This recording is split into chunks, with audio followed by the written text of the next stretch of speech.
Warning, this video might be too hot to handle. Tell me about some of the negative things you've heard about female genitalia before. Beef curtains, loosey-goosey. Smells like fish. Oh, that girl's stinks. Move over, Love is Blind. Take a hike, Bachelor. Netflix's latest reality show makes even Jessica look like a saint. I love that. I love that. I love so. Too Hot to Handle is a roller coaster of trash, so join me as we explore this beautiful train wreck. Now you know it's gonna be a good show when it starts with a font just as obnoxious as the show itself. So obviously we found the hottest, horniest, commitment-phobic swipesters. Ooh, tell me more. No, this isn't an infomercial for a 24-hour sex line. This is a reality show with a twist. Contestants share a prize of $100,000, but that number lowers every time one of them breaks the rules. That means no kissing. What? This is bullshit. She just said no kissing, that's it. No heavy petting. This is literally bullshit. Or sex of any kind. That includes no self-gratification. Oh my god.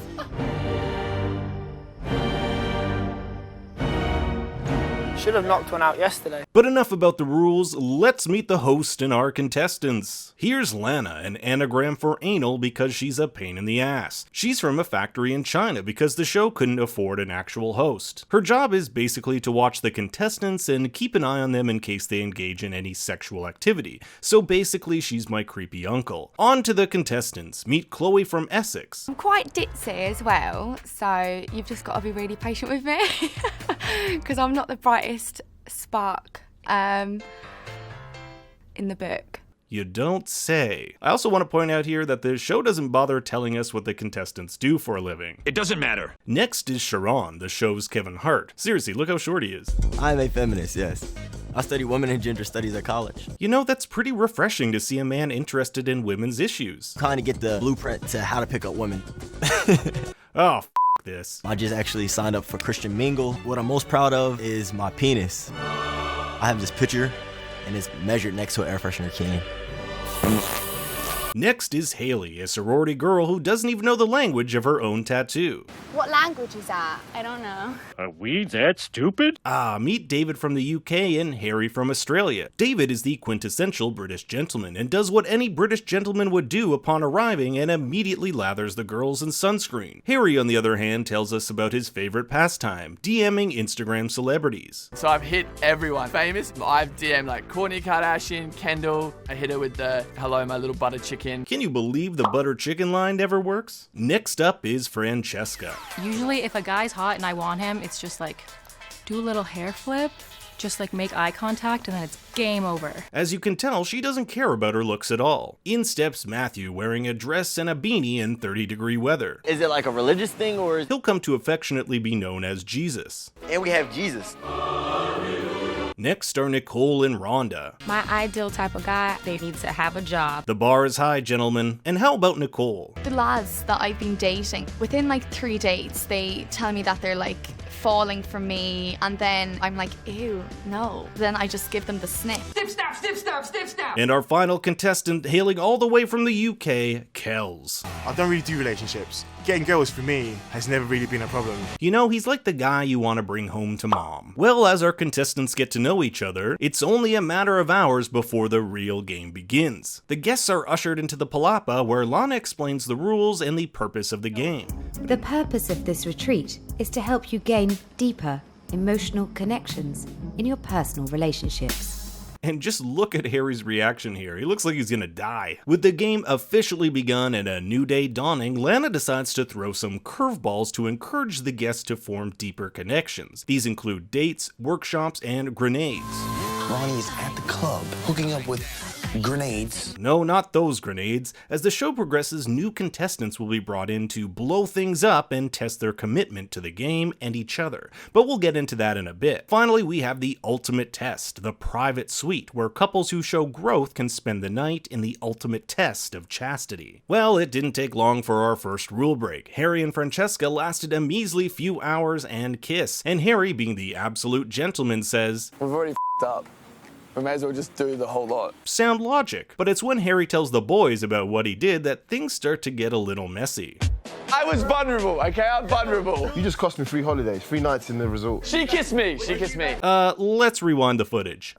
She kissed you. Okay, looking real vulnerable there. The guests gather in the palapa where Lana tells them that Harry and Francesca's kiss cost them $3,000. But what's even more hilarious is that Harry blames Francesca and lies about the whole thing. You kissed me, I didn't kiss you. You said, why don't we just go now, because money doesn't matter. In my position, I feel like she kissed me. In her position, she feels like I kissed her. It's like, do you not know cameras are recording this? Later that evening, Chloe and David go on a romantic date to explore their connection, and Chloe here, Miss Hygienic, uses her own damn fingers, double dipping them into the chocolate. You double dipped the chip! She even rubs the chocolate around her nipples. I mean, maybe some guys find that hot, I don't know.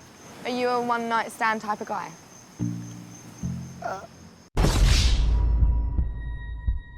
As their connection grows, Fran and Haley devise a plan to get back at the group for not believing Fran's side of the Harry kissing controversy. They decide to make out, losing the group another $3,000. What could go wrong? The next day, the group have their first workshop to help them steer away from meaningless hookups and toward meaningful relationships. And what better way to do this than by tying each other up? This is the ancient art of shibari. What's it called?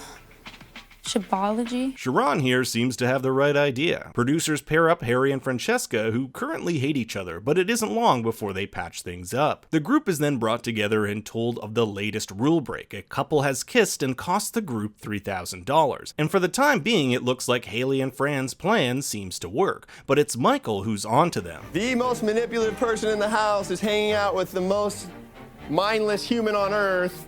Does anyone see any issues? I like the international vibe. Harry's from Australia, and I literally have no idea where that is. Rhonda expresses her concerns over her relationship with Sharon because he isn't opening up to her. He says that's because his ex cheated on him with his best friend. You gotta understand, I've been so scarred from my past that it's just like, I don't give people opportunities. Rhonda says she can't handle this and breaks things off with him because she feels he's not emotionally available and honest with her. Funny, since she hides the fact she has a son and doesn't even tell him till the second last episode. The group gathers again to discuss the mystery of the $3,000 kiss. Now, I'm not sure why they didn't do this before, but apparently you can just ask Lana who the culprits were and they find out it was Haley and Francesca, as if these girls couldn't be any more hated. But to get everyone's mind off things, David brings everyone out for a workout when they're interrupted by...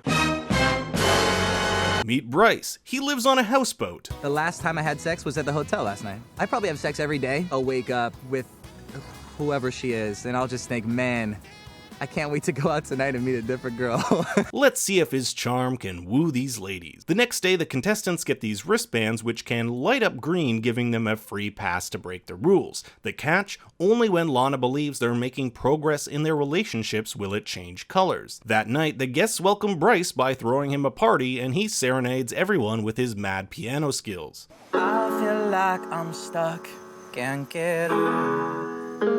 Just look at Kells wanting to kill himself. One lady, however, has taken a liking to this new guy.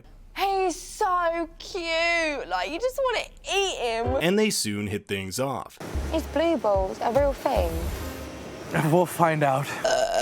The next day, the contestants partake in a workshop called Without Words, where they have to express their emotions using only their body. The women have to express excitement, and all I'm thinking is thank God they didn't make the guys do this. I got a boner. David even full-on cries, sparking some jealousy from Sharon, who thinks he's making a move on Rhonda. Francesca and Harry still haven't discussed what's going on with them. Are they a couple? What's the deal? So Francesca takes the opportunity to explore things with Kells. But Kells has the mental fortitude of a god and holds back her advances. If what we have is real, we can still kiss another time. What the... You shut your mouth! That man is a hero! When they're having totally not gay workouts together, David and Sharon discuss their feelings for Rhonda. David will step aside if Sharon is willing to put himself in that vulnerable position with Rhonda, and they quickly patch things up. Just don't get a boner, bro. And who could forget this epic breakup where Francesca tells Kells they should just be friends. I think we should just take a step back and, like, stay friends for now.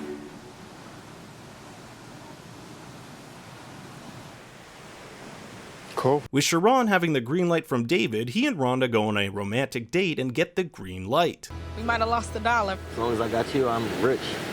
Good answer. Smooth. They're the first couple that gets invited to the private suite to test if they can go the night without doing the deed. The next morning, the contestants wonder whether Sharonda banged, but it's Bryce who has his mind on something else. I looked at Chloe this morning and I'm thinking, #blowy. Ah, classy. Rhonda arrives and tells the girls that she and Sharon did not have sex. Sharon didn't want to risk blowing what they have and instead wanted to focus on growing their relationship. Meanwhile, this is how the guys reacted to the news. Bro, I could poke a hole in the wall, bro. At the Palapa, the group learns that Sharonda may not have gone all the way, but they definitely did some other naughty things. The list of offences includes kissing, inappropriate touching of the, constant use of the, in the, not to mention the, costing the group a whopping $16,000. The prize fund now stands at $78,000. That night, Chloe's hot and heavy for Bryce. So I'm not used to like proper classy guys. #blowy. They kiss and a few inches later, I was just like, I don't know. And I'm like, looks like Bryce is gonna have to get a blowy somewhere else. The guys have their first all-male workshop where they rub clay all over each other. You can start spreading that in, really, cover that body. Then they must write the things that are holding them back and stab them with a spear.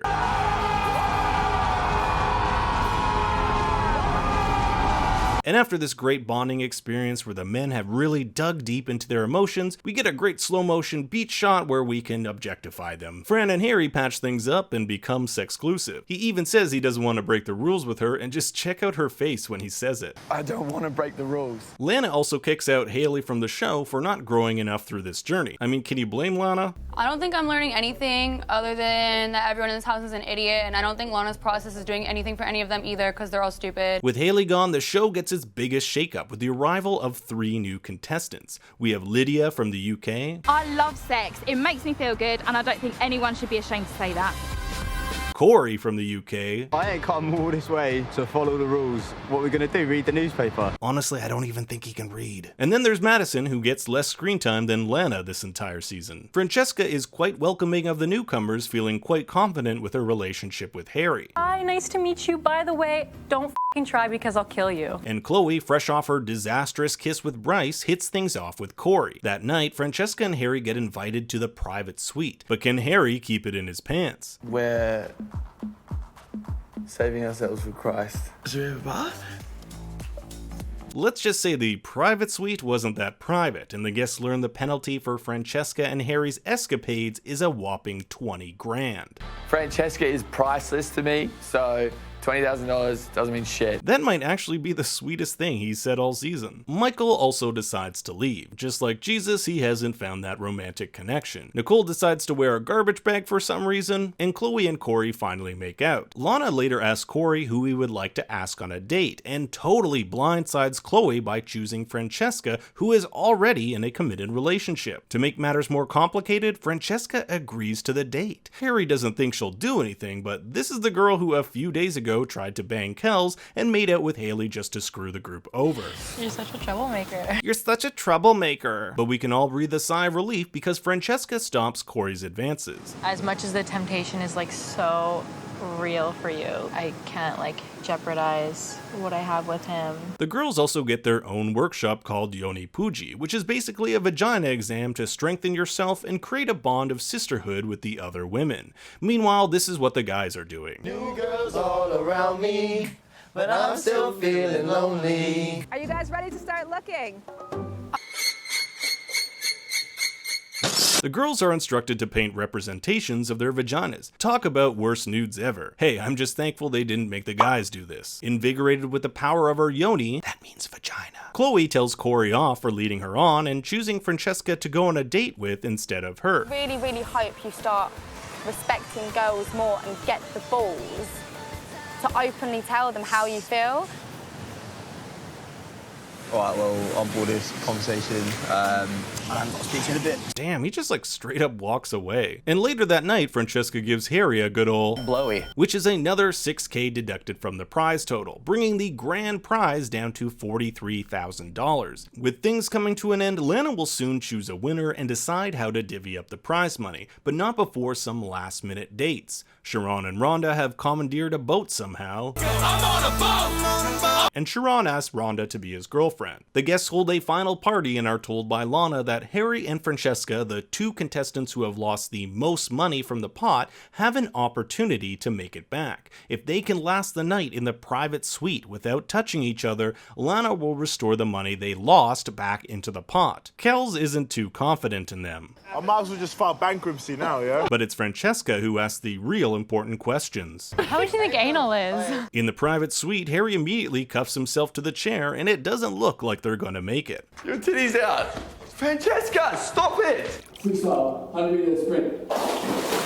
Believe it or not, Francesca and Harry survive the night, bringing the grand prize to $75,000. And just before the show ends, Lana informs Corey and Madison that they haven't made enough progress and will be booted. Let's face it, Corey was a mega douche with the IQ of a sea cucumber, and poor Madison didn't establish any emotional connections with the other guests. And here it is, ladies and gentlemen, what we've all been waiting for. Who will win that coveted prize money? First, Francesca, Harry, Sharon, and Rhonda are asked to stand, and as the tense reality show music plays, David is also asked to stand. Then everyone else. Everyone wins! Yay! You see, they've all learned lessons in maturity, inner strength, trust, building emotional connections, and communication. But above all, they've learned to love themselves. Aww. So each contestant walks away with a valuable experience and $7,500. Francesca even says, I'm gonna be the new Lana for all my friends. I'm gonna be preaching these weird things to them. And I'm literally Mother Teresa, and I'm gonna spread my knowledge